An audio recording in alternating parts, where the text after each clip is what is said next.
पण वर्षाकाठी 400 झाडाचं मला 10-12 लाखापर्यंत उत्पन्न होतं. साधारण 2-3 लाख रुपये खर्च होतो.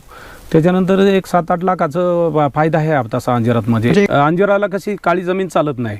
जेवढी हलकी जमीन मुरमाड असेल ना तर अंजिराची साईज चांगली होती, देठ लांब होत नाही, पानाची साईज बारीक राहते आणि तांब्याऱ्या रोगाला जास्त बळी पडत नाही. कसं आहे बरं का, शेतीचाही छंद लागतो. आता हे मुलांना कसं, तर मुलांना बाहेर फिरायची सवय लागली, कुठं बाहेर जा, कंपनीत 10-12 हजार रुपये पगार, मोबाईल, गाडी, मग आई वडील शेती करतात. तर मुलांनी स्वतः जातीने शेती केली पाहिजे. का तर आता नोकऱ्या नाही, शासनाच्या कुठं नोकऱ्या राहिल्या नाही, कंपनीत नोकऱ्या नाहीत. तर आणि शेती आजपर्यंत आपण ह्या शेतीच्या जीवावरच जगलेलं आहे ना. मग आपण जातीने शेती केली पाहिजे ना. हे दुसऱ्याची शेती पाहून कोण काय करते, तर ह्या तरुण पिढीने शेती वळायला पाहिजे. तुम्ही अंजीर लागवड करा, पेरू लागवड करा.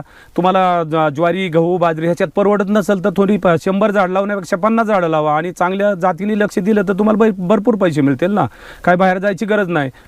तर आम्ही आता स्वतः कष्ट करणारे शेतकरी, वयाच्या 14व्या वर्षाच्या माझं शिक्षण 7वी झालं. 7वीच्या नंतर मी शेतीच करायला लागलो ना. तर जमिनी म्हणजे ताली बांधून म्हणजे नांगरट वगैरे करून बारीक बारीक तुकडी तयार करीत माझ्याकडे आता 20 एकर जमीन आहे.